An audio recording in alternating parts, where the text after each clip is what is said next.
On passe en cuisine sur RCF, c'est midi en Normandie. Et dans En cuisine aujourd'hui, on retrouve Sidonie Briou-Régnier, notre conseillère en nutrition. Bonjour. Bonjour tout le monde. Avec vous, on chasse les idées reçues quant à l'alimentation. On va essayer de changer notre regard sur notre relation à la nourriture. Et aujourd'hui, alors c'est une petite phrase que vous avez sans doute entendue, Sidonie. Ouais, mais toi, t'es mince, donc tu peux manger ce que tu veux. Est-ce que c'est une idée reçue, ça ? Eh bien, en fait, ça dépend. Effectivement, quand on reste mince en mangeant, entre guillemets, ce qu'on veut, si notre objectif, c'est un objectif esthétique, c'est pas faux.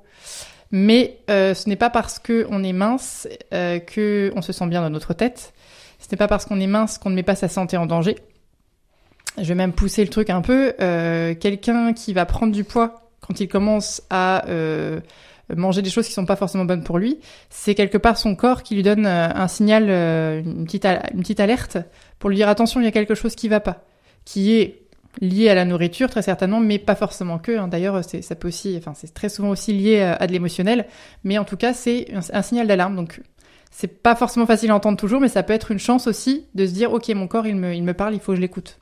Mais quand on dit ça, c'est parce qu'on la morphologie de la personne, elle est toute fine, élancée, et quoi qu'elle mange, elle n'a pas l'œdème ventral, elle ne gonfle pas, elle ne mange pas, il n'y a pas de stigmate de la nourriture. Moi, par contre, si je fais un écart, ça se voit tout de suite. Hein.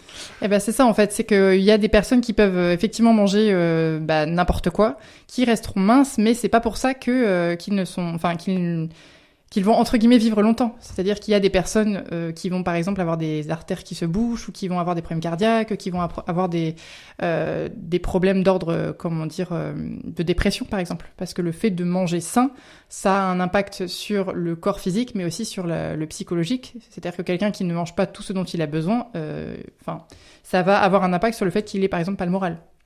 Ça a aussi une incidence sur l'image de soi. Lorsqu'on dit de quelqu'un qu'il est mince, ça peut être aussi dommageable de dire de quelqu'un qu'il est gros.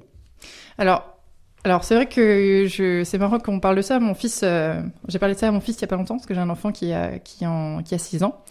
Et en fait, les enfants, ils utilisent des mots de manière très naturelle.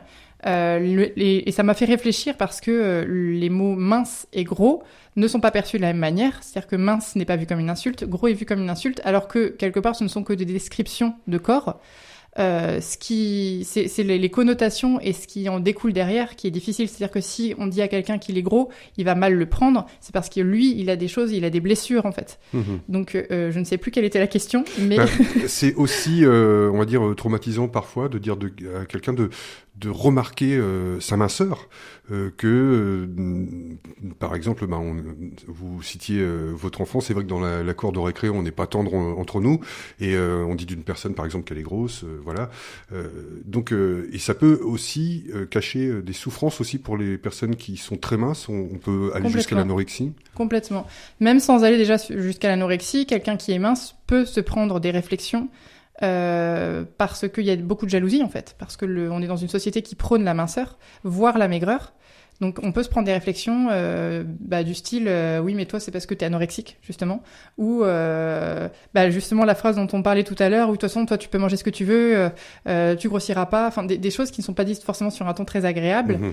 Mais c'est souvent lié à des jalousies et sans jugement, c'est-à-dire que ce sont les personnes qui peuvent dire des choses comme ça, c'est parce qu'elles ont des blessures, elles, de leur côté, et qu'effectivement on prône la minceur comme critère de beauté, en tout cas dans notre société aujourd'hui, alors que l'idéal ce serait quand même de prôner le bien-être et la santé. Le bien-être et la santé, quand on est mince, il vaut mieux bien s'alimenter comme quand on n'est pas mince comme moi. C'est ça l'idée, c'est que c'est pas parce qu'on reste mince quoi qu'on mange qu'il faut manger n'importe quoi. Et c'est pas parce qu'une personne est en surpoids qu'elle mange n'importe quoi non plus.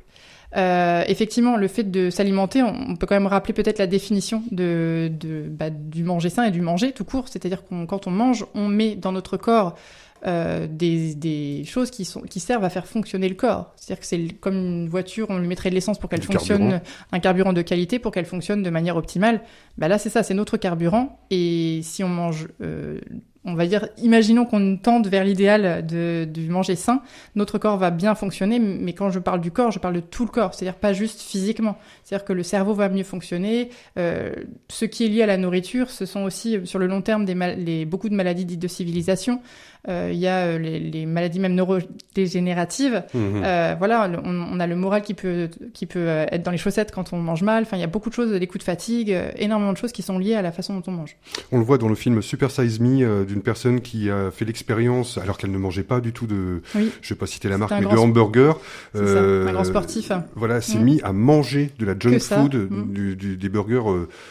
Que ça, et quand il a fait ses bilans chez le médecin, il y avait aussi un début de dépression, des troubles de la libido. Enfin, c'est ce que vous dites, c'est une globalité. C'est ça, c'est une globalité. Et puis sans parler, alors sans rentrer dans les potins, mais avec sa femme, ça a été compliqué aussi derrière. Sa femme qui, elle, je crois, je crois qu'elle était chef de resto vegan ou un truc comme ça à l'époque. Elle trouvait ça très difficile de le voir se faire du mal, en fait. Clairement, pour quelqu'un qui a cette conscience du lien entre la nourriture et la santé, c'est un peu comme comme si elle voyait son mari prendre un couteau et se mettre des coups dans le corps, en fait. C'est vraiment... Donc oui, c'est un super... D'ailleurs, il a mis beaucoup de temps à reprendre la forme qu'il avait. C'est-à-dire qu'il n'a pas mis beaucoup de temps à la perdre, mais il a mis beaucoup de temps à la reprendre parce que c'est dur physiquement et qu'en plus, quand on a le moral qui ne suit pas, c'est beaucoup plus difficile de se remettre sur le droit chemin.